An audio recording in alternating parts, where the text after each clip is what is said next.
ఉడాన్ వాణి ఛానల్కు నా హృదయపూర్వక ధన్యవాదము. వినండి, వినిపించండి, వింటూనే ఉండండి.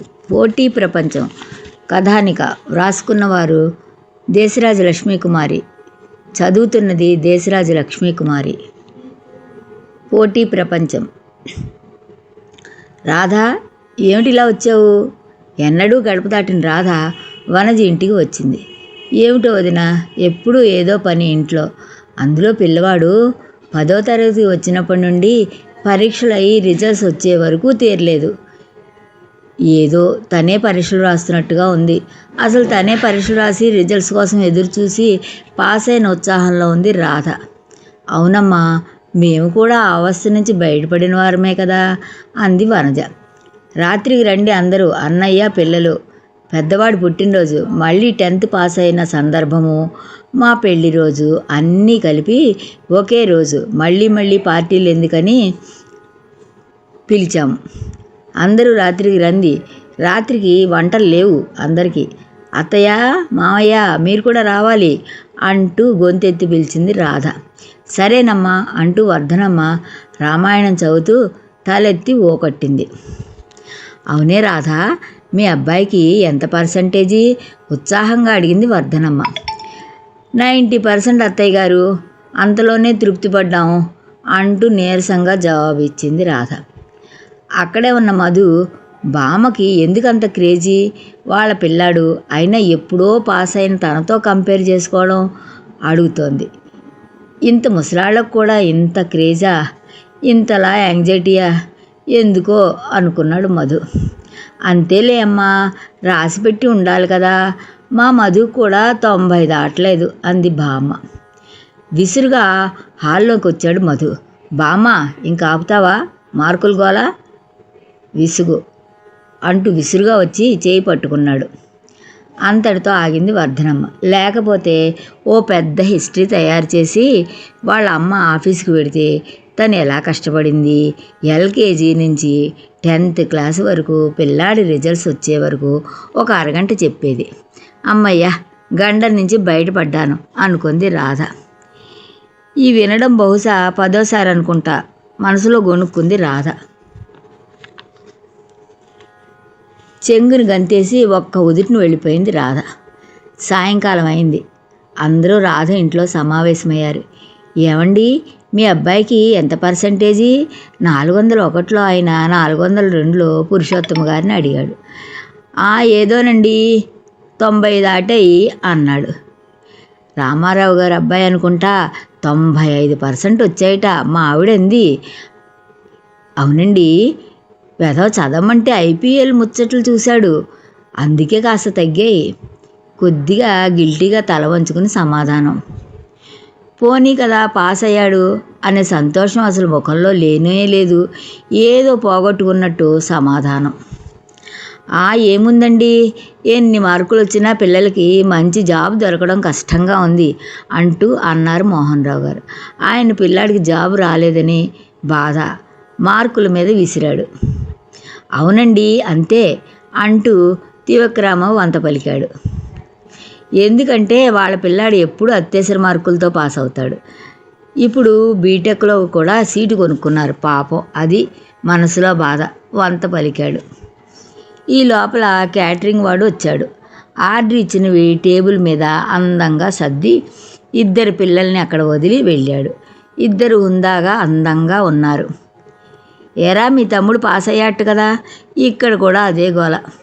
పాస్ అయ్యాడు, 97% రా అంటూ రెండోవాడు గొప్పగా చెప్తున్నాడు. ఏమో చూడు, మనం MBAలు చేశాం, వాళ్ళ డిగ్రీలు వచ్చేదాకా ఎలా ఉంటుందో ఈ పరిస్థితి అంటూ నిట్టూర్చాడు పాస్ అయిన తమ్ముడు గురించి అన్నగారు. అవునరా వంత పలికాడు అక్కడే ఉన్న ఇంకొక అతను. ఈ లోపల పిల్ల పెద్ద అందరూ సుమారుగా 40-50 మంది ఆడామగ గుమ్ముగూడారు.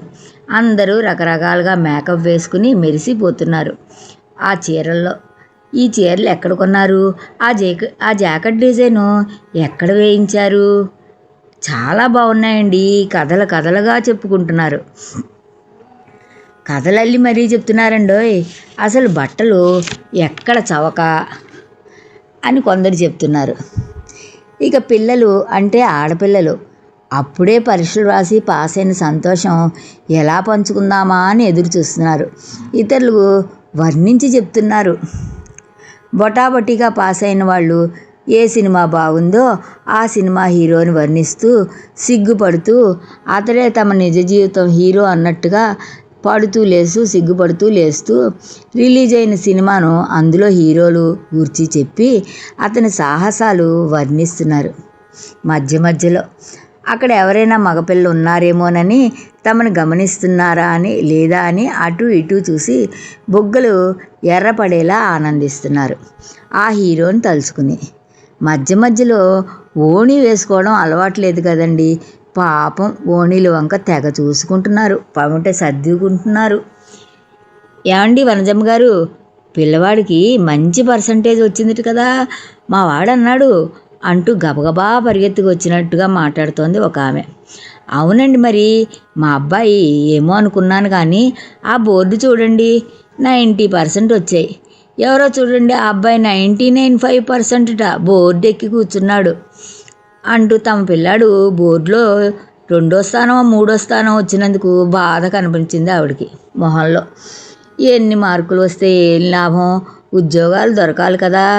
నిరుద్యోగి తల్లి నిట్టూర్పులు, వేడి గాలులు. ఒక చెట్టు కింద పిల్లలు ఆడుకుంటున్నారు. ఆ చిటారు కొమ్మకి ఎన్ని మామిడికాయలో బరువుతో పాపం ఆ కొమ్మ కిందకు వంగింది. 2-3 చిన్న కొమ్మలు కొమ్మ కిందకి వంగి చూసుకుంటున్నాయి.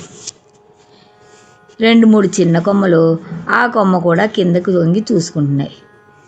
కానీ భూమికి దగ్గరగా ఉన్న కొమ్మలు సమానమైన కాయలతో సమానంగా వంగి ఉన్నాయి. చూడు, ఒక సాధువు అనుకుంటున్నాడు. పైన బరువు ఎక్కువ అవడం వల్ల గాలివాన వస్తే మొట్టమొదటిగా పైన పళ్ళు రాలిపోతాయి. తర్వాత ఉన్న కాయలు పక్వానికి వస్తే రాలిపోతాయి. పైన ఉన్న కాయల్లా పైన దేశాలు వెళ్ళిపోతున్నారు పైవాళ్ళు. క్రింద ఉన్న పళ్ళ భూమి మీదకి వంగినవి సొంత దేశంలో ఉండిపోతారనుకుంటా. ఏమో తెలీదు, ఆలోచిస్తూ నడుస్తున్నారు వేదాంత ధోరణిలో ఒక సాధువు. 80-90 వాళ్ళకు ఉద్యోగాలు వస్తున్నాయా? 60-50 వాళ్ళకు గవర్నమెంట్ జాబులు వస్తున్నాయా? 90 అదృష్టవంతులా? 60 అదృష్టవంతులా? పిల్లలతో పెద్దవాళ్ళ మనసులో ప్రశ్నలు. ఏమో, ఈ మార్కుల ఒత్తిడిలో పిల్లలు నలిగిపోతున్నారు. పోటీ ప్రపంచం, అన్నిటా పోటీలే. కానీ పిల్లల హృదయాలతో ఆడకండి. వారిని మంచి మార్గాల్లో నడిపించి భావి భారత పౌరులుగా తీర్చిదిద్దండి. టెన్షన్ పెట్టకండి. వాళ్ళు ఏ చదువు చదువుకుంటే ఆ చదువులో తీర్చిదిద్దండి.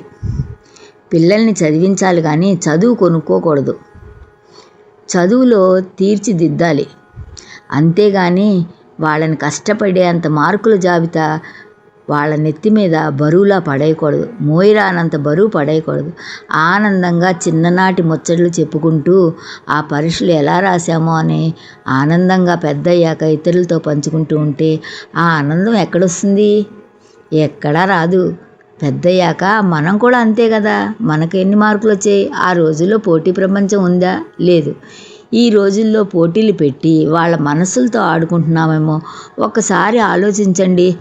అంతేగాని మా అబ్బాయి అమెరికా, మా అమ్మాయి ఆస్ట్రేలియా, మేము ఇండియా అనే భావం వద్దు. ఇండియాను అభివృద్ధి చేయాలని కంకణం కడదాం. అందరూ పోటీ ప్రపంచంలో ఉంటే పోటీ లేనివాడు ఎక్కడుంటాడు? ఆలోచించుకోండి. పిల్లల్ని క్రమశిక్షణలో పెంచండి. మంచి భావి భారత పౌరులా తీర్చిదిద్దండి. జై భారత్ మాత. ఇది తల్లిదండ్రులందరికీ ఒక మంచి సందేశం అని భావిస్తున్నాను. పిల్లలు మన అందాల భావి భారత పౌరులు. వినండి, వినిపించండి, వింటూనే ఉండండి. మోహన్ వాణి ఛానల్. కామెంట్ బాక్స్లో కలుసుకుందామా? రండి. ఈ కథ మీకు నచ్చుతుందని అనుకుంటున్నాను. జై భారత్ మాత. మన కార్యక్రమాలు నచ్చితే ఒక లైక్ చేయండి, మాకు ఎంతో ఎంకరేజ్మెంట్గా ఉంటుంది. అలాగే కామెంట్ చేయండి. కామెంట్ చేస్తే మేము మంచి క్వాలిటీ కంటెంట్ అందించడానికి దోహదపడుతుంది. ఆడియోస్ని షేర్ చేయండి. ఆడియోని షేర్ చేస్తే మన ఛానల్ అభివృద్ధి చెందడానికి ఉపయోగపడుతుంది. ఇంతవరకు మన కార్యక్రమాన్ని చూస్తూ ఎంజాయ్ చేస్తున్నట్లయితే, ఒకవేళ సబ్స్క్రిప్షన్ కనుక చేయలేకపోతే ఇప్పుడే ఈ క్షణమే సబ్స్క్రైబ్ చేసుకుని ఆ పక్క నుండి బెల్ బటన్ మోగించండి. వినండి, వినిపించండి, వింటూనే ఉండండి మోహనవాణి తెలుగు పోడ్కాస్ట్.